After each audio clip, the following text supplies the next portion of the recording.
Dr. Shawn Talbott. Hey, so good to see you, my friend. 2024 SupplySide West. Yeah. How many of these? I was going to ask you the same question. How many of these have you done? We have been coming to this show for years and years. I want to say 99 maybe. So 25 years, for God's sakes. I don't know how it goes.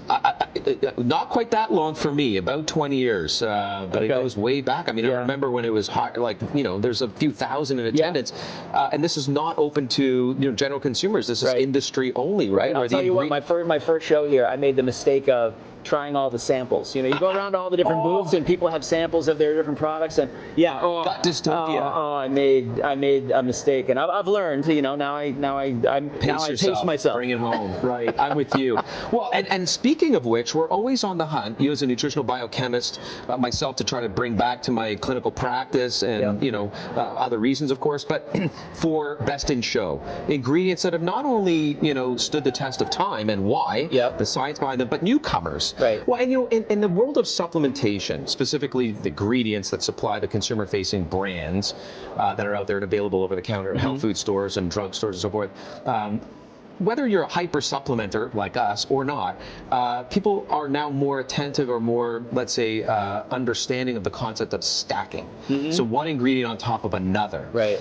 When it comes to inflammation, I know we're talking off camera, in fact, at least it's on our radar, and recently we've been reviewing this. So you've actually done a study, but that is to say on black cumin oil.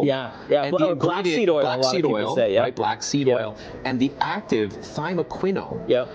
Why are you so hot about this? And tell us about the research that you've done. So this is a study that I was a little honestly skeptical going in that we would find what we found, So black seed oil has been used for thousands of years, right? This is Cleopatra. Egyptian medicine. It's in the Quran. Right. It's one of these kind of cure-all kinds of things that's used in all aspects of traditional Arabian medicine.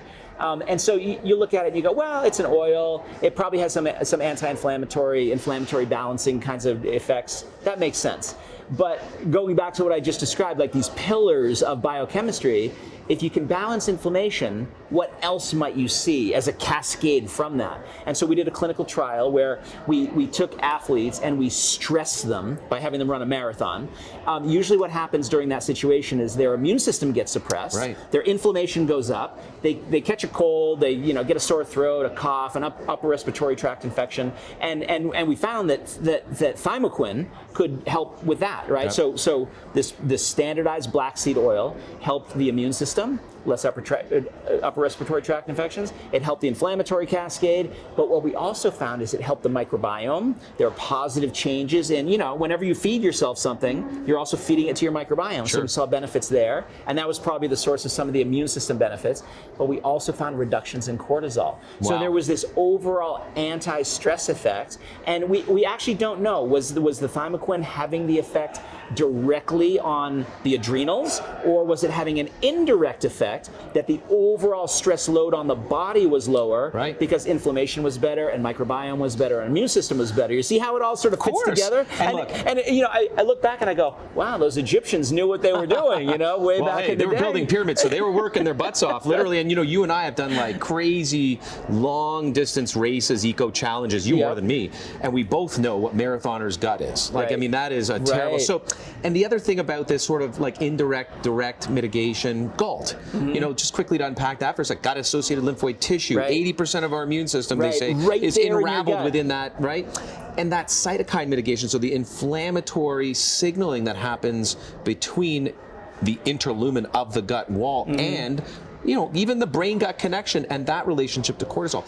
Do you feel like that may have been somewhat of what you were seeing? Yeah, I think that's exactly what it is. I think that ThymoQuin, because it's not just any generic sort of black seed oil, right? I think black seed oil is going to get to a point where people are going to start looking for it online, and they're going to find some cheap version that isn't extracted the right way, it isn't grown the right way, it isn't extracted, it isn't standardized, and they're going to have an experience where they go, well, it didn't really do anything for me. I think that's the industry at large, just a larger buyer beware, Right, or bottle beware, right. because it can say black human seed oil or it can say black seed oil.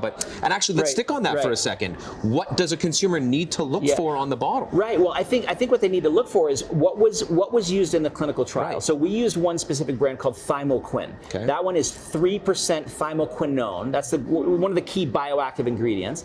But it's also low in free fatty acids, right? So you're basically getting an oil that won't be oxidized. So it's effective and it's not damaging. Right. It's sort of like it has what you want, but it doesn't have what you don't want. So that kind of a thing. Sure. So we know that it's going to work, but I think the way that it works is it's almost like an overall biological response modifier, right? It's modulating the whole biological system, and that's why they used it as a sort of cure-all in Egyptian medicine 3,000 years ago. And now we're able to unpack some of those mechanisms and show, aha, it's doing that. Aha, it's doing that. Right. And that's why I really like it. I love the term modulation because, again, when we're talking about immune function, you'll see a lot of commercials now which are kind of catching up, in my opinion, around the pharmacologic action of what big pharma is trying to do is basically what we've been seeing botanicals do for a very long time. Although, again, their big pharma mind is like, let's drive down this cytokine. Let's TNF-alpha, let's force it down. Yep. But modulation, which a lot of herbs work on the premise of, is upregulating an anti-inflammatory component, down-regulating a pro-inflammatory in order to achieve that Goldilocks I hear you talk about. And you're seeing the pharma industry start to do a little bit of that. On this. Maybe this needs to go up and this needs to go down. Maybe we need to modulate this whole. So immunotherapy, right? Getting the immune system to fight cancer and get the immune system to not attack your body, right? All of that. That's the future, and that's what natural medicine is all about. That's always what it's been about for time immemorial. But before we come back to thymoquinone, I have a couple other questions because free from is a huge trend at this year's show. Yep. We're going to come back to that. I have to say, I encourage anyone to sort of battle me or argue with me as they will, specifically those that are more in conventional-minded medicine, that of course there is something to boosting the immune system. Yeah. We're born with two different components. We're born with innate and learned. We're not talking about the learned or what we were just describing, sort of modular. Innate. I mean, natural killer cell function, the Pac-Man, you can actually increase that activity. That's right. At the first sign of cold and flu, but let alone kind of keep it up during cold and flu season in order to increase your ability. Not to say you won't necessarily receive that viral infection, but the epitome of health is how quickly you resolve it. How quickly resolve. So that innate immune system, neutrophils and macrophages and monocytes and natural killer cells, that's your first line of defense. Right. So you can boost it though. Yeah, you can boost it. So I use the term priming, right? Which is this idea of allowing it to react when it needs to react, but back off when it needs to back off, right? So modulation again, right? If we can do that, we're less likely to get infected. If we do get infected, we're more likely to get it resolved. We're more likely to get better faster. So like that idea of resilience when it comes to your immune system is a really important concept. Right. So as we wrap up here, because I know we're both excited to get out on the show floor and see what's new, ThymoQuin. Thymoquinone standardized, I heard you say to 3%. I know that we're looking for lower than 2% free fatty acids. I heard you say that. That's what we look for on the bottle. This stuff, I hate to use the term sort of too good to be true, but because we hear a lot of these, companies talk about these things doing, I've heard this to be, used for inflammation. We talked about that. Immune system modulation, antioxidant, thyroid metabolism support. You looked at cortisol. Is it potentially this too good to be true scenario, or do you really see the science across the board? I really see the science across the board, and I think the challenge for consumers is to feel like they need to put it into a box, and say like, here's this supplement that does this one thing. What we're finding is that when we look at it in a systems biology perspective, when we find something that really modulates across all those systems, that it's not just an anti-inflammatory ingredient, and it's not just an immune system ingredient or just an anti-stress ingredient. What if it could be a little bit of all of those and could be the basis for it could be the foundational supplement that you have that you layer other things on top of. That's the way I kind of think of it. Well, and here's our guilty history. We came into the industry at large. Now we're coming full circle here. SupplySide West, 1984, whatever it was, and we were, a lot of us, tree hugging, vegan advanced, herbal pushers, with not a lot of that sort of conventional, let alone double-blinded, placebo-controlled, Right. multi-center trials Right. Or meta-analyses. Then we could sort of, again, this is our guilty history, became sort of like this, how do we do what pharma's doing? Right. And then we got this narrow-minded, singular mechanism of action exactly, effect. exactly. I think It's both industries are going now back, coming right? full I think circle so. to this holistic approach, And multi-level. both industries, right? Pharma is becoming more natural modulation, and the natural industry is becoming more, still Evidence-based. evidence-based, but saying like, hey, we've been doing this holistic aspect, this comprehensive nature of what are all these bioactives doing in all these different body systems. Yeah.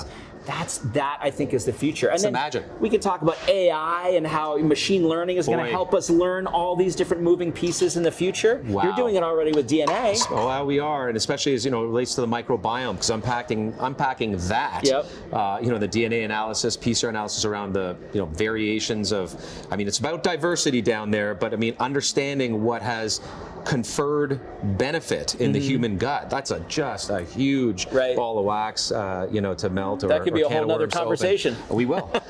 In the meantime, Dr. Shawn Talbott, so good to see my you. friend. Enjoy the show this year. What's new for you? Well, lots of things new for me. I'm training a lot of coaches. I've got a certification program now to train certified mental wellness coaches around this whole idea of how you feel is not just in your head, it's also in your heart, it's also in your gut, it's also in your immune system, and really get them to think of, if I have this client sitting in front of me that wants to optimize their performance in whatever way, I have to think of them as a system. Yes. And I have to address them. When I use natural products, I have to say, well, this might work on this and that might work on that, and we really need to put together a whole regimen for them. Beautiful. Where can people find out more about you? Just go to my website, doctalbot.com. Amazing. All Have right. a great show, brother. Good to see you, buddy. Thanks, you too.